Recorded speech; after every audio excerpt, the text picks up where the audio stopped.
اور کہا کہ سرہنگوں کی ایک ہاں جی، شروع کیجیے بسم اللہ۔ ہم، حاجی ٹھیک ہے، مقام انبار پر پہنچ کر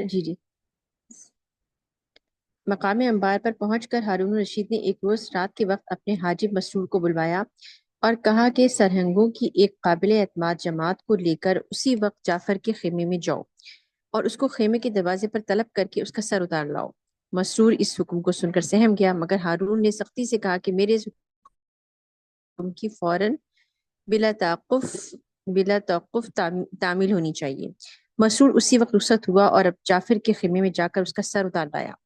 اسی شب میں خلیفہ ہارون نے جعفر کے بھائی اور باپ فضل اور یحییٰ کو بھی گرفتار کر کے قید کر دیا اور فوراً ایک حکم نامہ جاری کر کے کہا کہ جعفر، فضل اور یحییٰ کی تمام جائیدادیں جہاں کہیں ہو ضبط کریں۔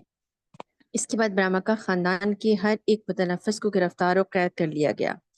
برمکیوں کے تمام آورد آوردوں کو ولایتوں کی حکومت یہ آوردوں کیا کہتے ہیں سر؟ اس کی meaning کیا ہوتا ہے آوردوں؟ مطلب ان کے چاہنے والوں اور ان کے خاندان والوں کو۔ اچھا چلیے، ٹھیک سے برمکیوں کے آوردوں کو ولایتوں کی حکومت اور ذمہ داری کے عہدے سے معزول کر دیا گیا۔ اسی طرح ہارون رشید نے ایک ہی رات میں برمکیوں کو خطرے کو مٹا کر اطمینان حاصل کیا اور اس کام کو اس خوبی اور اہتمام کے ساتھ کیا کہ کسی کو بھی کان ہلانے کا موقع نہ ملا۔ یحییٰ بن خالد کے بھائی محمد بن خالد برمکی وفاداری پر ہارون رشید کا اعتماد تھا، اور ممکن ہے کہ محمد بن خالد ہی نے محض راز کی باتوں سے ہارون رشید کو آگاہ کیا ہو۔ اسی لیے ہارون رشید نے محمد بن خالد کو گرفتار و قید نہیں کی۔ ادھر ہارون رشید کے خاندان کا ایک معزز رکن عبد الملک بن صالح بن علی بن عبداللہ بن عباس، جو رشتے میں ہارون رشید کا دادا تھا، برمکیوں کی سازش میں شریک تھا، جس کو خلافت کی توقع دلائی گئی تھی کہ برمکیوں کو قید کرنے کے بعد ہارون رشید نے عبد الملک بن صالح کو بھی قید کر دیا۔ عبد الملک بن صالح کی بیٹی عبد الرحمن نے اپنے باپ کے خلاف گواہی دی تھی۔ عبد الملک مامون الرشید کے زمانے تک قید رہا۔ مامون نے اپنے عہد حکومت میں اس کو قید سے آزاد کیا۔ ابراہیم بن عثمان بن نہیک، کیا پڑھیں گے اس کو سر؟ کیا ہے جی یہ نہیں کیا نہیں۔ نہیں، اوکے، بن نہیک بھی برمکیوں کا شریک تھا، لہٰذا اس کو بھی قتل کر دیا گیا۔ یحییٰ برمکی نے سن 190 ہجری میں، فضل برمکی نے سن 193 ہجری میں بحالت قید وفات پائی۔ برمکہ چونکہ لوگوں کو روپیہ بدرے دیتے تھے اور شورا کی خوب قدردانی کرتے تھے، لہٰذا ان کی بربادی کے بعد عام لوگوں کو جو اصلیت سے ناواقف تھے ملال ہوا اور انہوں نے ہارون رشید کو ظالم قرار دیا۔ شعراء نے ان کی مرثیے لکھے، قصہ گوئیوں نے ان کی سخاوت اور خوبیوں کو مبالغہ کے ساتھ بیان کیا۔ ہارون رشید نے برامکہ کے حالات کو افشا نہیں ہونے دیا اور نہایت سختی کے ساتھ احکام جاری کیے کہ کوئی شخص برامکہ کا نام تک نہ لے۔ لہٰذا خود ہارون رشید کے زمانے میں بھی عام لوگ قتل برامکہ کے صحیح اسباب معلوم نہ کر سکے۔ اگر برامکہ کی غداری اور سازش کا حال عوام کو معلوم ہو جاتا تو اس میں ہارون رشید اور سلطنت عباسیہ کی ہوا خیزی ہونے کے علاوہ فوراً نئی سازشوں کے پیدا اور سرزد ہونے کا قوی احتمال تھا۔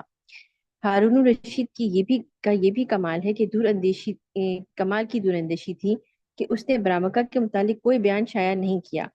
اسی طرح ہارون کی ہیبت دلوں پر طاری اور لوگوں کی بدستور حیرت جاری رہی، اور یہی سلطنت عباسیہ کے لیے مناسب بھی وقت تھا کہ اگر برامکہ کی بربادی کے متعلق عام طور پر رائے زنی کا موقع دے دیا جاتا تو ظاہر ہے کہ برامکہ کے ہوا خواہوں اور مداحوں کی تعداد ہر جگہ عوام میں زیادہ تھی۔ ان لوگوں کی زبانیں کھل جاتی تو قرۂ ہوائی یقیناً سلطنت عباسیہ کے خلاف پیدا ہو جاتا۔ اس موقع پر بجز اس تدبیر کے جو ہارون رشید نے استعمال کی اور کوئی تدبیر مفید نہیں ہو سکتی تھی۔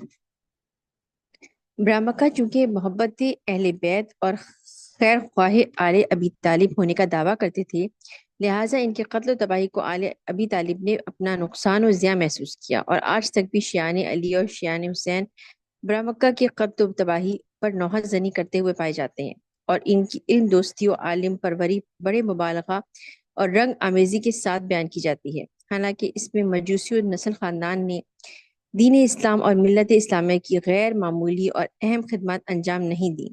ان کے قتل و بربادی کے اسباب بالکل عیاں اور روشن ہیں۔ جس میں کسی شک و شبے کی کوئی گنجائش نہیں ہے۔ اپنی سلطنت کے بچانے اور محفوظ رکھنے کے لیے ہارون رشید نے برمکیوں کو تباہ کر دیا۔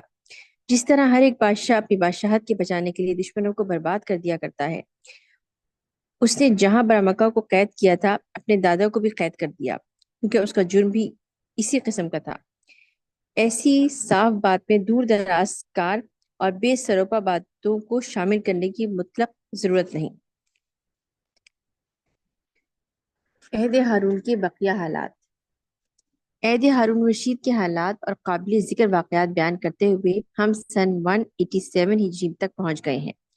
واقعہ برمکہ کے بعد سن 187 ہجری میں خلیفہ ہارون رشید نے اپنے بیٹے موتمن کو صوبہ عاصم کی طرف روانہ کیا۔ موتمن نے بلاد روم کی طرف فوج کشی کی اور عباس بن جعفر بن اشعث کو قلعہ سنان کے محاصرہ کے لیے روانہ کیا۔ رومی تابع مقاومت نہ لا سکے اور 320 مسلمان قیدیوں کو واپس دے کر مسلمانوں سے صلح کر لی۔ انہی ایام میں یہ واقعہ پیش آیا کہ رومیوں نے ملک کے ایرانی پر اپنی قیصرہ کو معزول کر کے اس کی جگہ اپنی ملکہ ارینی، اچھا سوری ایرانی، اچھا کرینی ہے یہ ایرینی، ایرانی، اچھا یہ ان کی ملکہ کا نام ہے نا۔ ہوں، ٹھیک ہو گیا، ایرانی۔ ملکہ ایرینی اپنی قیصرہ کو معزول کر کے اس کی جگہ نیسی فورس، ٹھیک ہے، جی دیسی فورس نیسی فورس، ٹھیک ہے، نیسی فورس یا نقفور نامی ایک سردار کو اپنا قیصر بنا لیا۔ پہلے ذکر ہو چکا ہے کہ رومیوں نے شارلمین بادشاہ فرانس کی فتوحات ایطالیہ سے متاثر ہو کر ہارون رشید سے دب کر صلح کر لی تھی۔ اب نقفور نے تحت تخت نشین ہو کر سب سے پہلا کام یہ کیا کہ شارلمین سے صلح کر لی، اور اس طرح اپنے حدود سلطنت متعین کرا کر اور مطمئن ہو کر ہارون رشید کو خط لکھا کہ ملکہ نے اپنی فطری کمزوری کے سبب تم سے دب کر صلح کر لی تھی اور تم کو خراج بھی دیتی رہی، لیکن یہ اس کی نادانی تھی۔ اب تم کو چاہیے کہ جس قدر خراج تم ہماری سلطنت سے وصول کر چکے ہو وہ سب واپس کرو اور جرمانے میں ہم کو خراج دینا منظور کرو، ورنہ پھر تلوار کے ذریعے تم کو سزا دی جائے گی۔ یہ خط جب ہارون رشید کے پاس پہنچا تو اس کے چہرے اس قدر طیش و غضب کے آثار نمایاں ہوئے کہ امراء و وزراء اس کے سامنے دربار میں بیٹھنے کی تاب نہ لا سکے اور خاموشی اور آہستگی کے ساتھ دربار سے کھسک آئے۔ ہارون نے اسی وقت قلم دوات لے کر اس خط کی پشت پر لکھا کہ بسم اللہ الرحمن الرحیم، از جانب امیر المومنین ہارون الرشید، بنام سنگ روم اور کافر کے بچے، میں نے تیرا خط پڑھا، اس کا جواب تو آنکھوں سے دیکھے گا، سننے کی ضرورت نہیں فقط۔ یہ جو اوپر لکھا ہے جی بنا میں سگ روم، سگ کسے کہتے؟ سگ سگ سگ سر نہیں پتا سر۔ سگ جو ہے نا فارسی میں کتے کو کہتے ہیں۔ اچھا اچھا، ٹھیک ہو گیا، صحیح۔ جی اس کا ہوتا ہے کہ مسلمانوں کے امیر ہارون الرشید کی طرف سے روم کے کتے کی طرف۔ صحیح بنام، جی جی نام نا، ٹھیک ہے، ٹھیک ہو گیا۔ چلیں یہ جواب لکھ کر خط واپس بھیج دیا اور اسی روز لشکر لے کر بغداد سے بلاد روم کی طرف روانہ ہو گیا اور جاتے ہی رومیوں کی دارالسلطنت ہرقلہ کا محاصرہ کر لیا۔ نقفور حیران و پریشان ہو گیا اور تاب مقاومت نہ لا کر ہارون رشید کی خدمت میں عفو تقصیرات کا خواہاں ہوا اور جزیہ دینے کا اقرار کیا۔ ہارون نقفور کو مغلوب و ذلیل کر کے پہلے سے زیادہ جزیہ ادا کرنے کا اقرار لے کر واپس ہوا۔ ابھی شہر رقہ تک ہی واپس آیا تھا کہ نقفور نے نقض عہد کیا اور پھر بغاوت پر آمادہ ہو گیا، اور اس کو یقین تھا کہ موسم سرما کی شدت کے سبب مسلمانوں کی فوجیں فوراً حملہ آور نہیں ہو سکتی، مگر ہارون رشید یہ سنتے ہی شہر رقہ سے پھر ہرقلہ کی جانب روانہ ہوا اور بلاد روم میں داخل ہو کر بہت سے قلعوں کو فتح کر کے مسمار کر دیا اور فتح کرتے ہوئے نقفور تک پہنچ گیا۔ اس نے پھر عاجزانہ معافی کی درخواست پیش کی۔ ہارون نے اس سے جزیہ کی رقم تمام و کمال وصول کی اور اکثر حصہ ملک میں اپنا قبضہ جما کر واپس ہوا۔ اسی سال سن 187 ہجری میں حضرت ابراہیم ادھم رحمۃ اللہ علیہ نے وفات پائی۔ سن 188 ہجری میں قیصر روم نقفور نے پھر سرکشی کے علامات ظاہر کیے، لہذا ابراہیم بن جبرائیل نے حدود صفصاف سے بلاد روم پر حملہ کیا۔ قیصر روم خود مقابلے کے لیے نکلا لیکن تاب مقابلہ نہ لا سکا، شکست فاش کھا کر 40,000 رومیوں کو قتل کرا کر فرار ہوا۔ اسلامی لشکر رومیوں کو شکست دے کر واپس چلا آیا۔ سن 189 ہجری میں خلیفہ ہارون رشید رئی کی طرف گیا اور خراسان کی طرف کے صوبوں کو عمال کے عزل و نصب سے جدید انتظام کیا۔ مرزبان دلیم کے پاس امان نامہ بھیج کر اس کی دلجوئی کی۔ سرحدوں کے رؤسا اور فرما روا اس کی خدمت میں حاضر ہوئے اور اپنی فرما برداری کا یقین دلایا۔ تربستان، رئی، قومس اور ہمدان وغیرہ کی حکومت عبد الملک بن مالک کو مرحمت کی۔ اسی سال رومیوں اور مسلمانوں میں قیدیوں کا تبادلہ ہوا۔ اسی سال امام محمد بن حسن شیبانی شاگرد امام ابو حنیفہ نے رئی کے قریب موضوع زمویہ میں وفات پائی۔ اسی روز کسائی نحوی میں فوت ہوا۔ یہ دونوں ہارون رشید کے ہمراہ تھے۔ ہارون رشید دونوں کے جنازے میں شریک تھا۔ جب قبرستان سے واپس آئے تو ہارون رشید نے کہا کہ آج ہم فقہ اور نحو دونوں کو دفن کر کے آئے ہیں۔ یہ سن 190 جی جی کسائی جو ہیں وہ عربک گرامر کے بہت بڑے امام تھے۔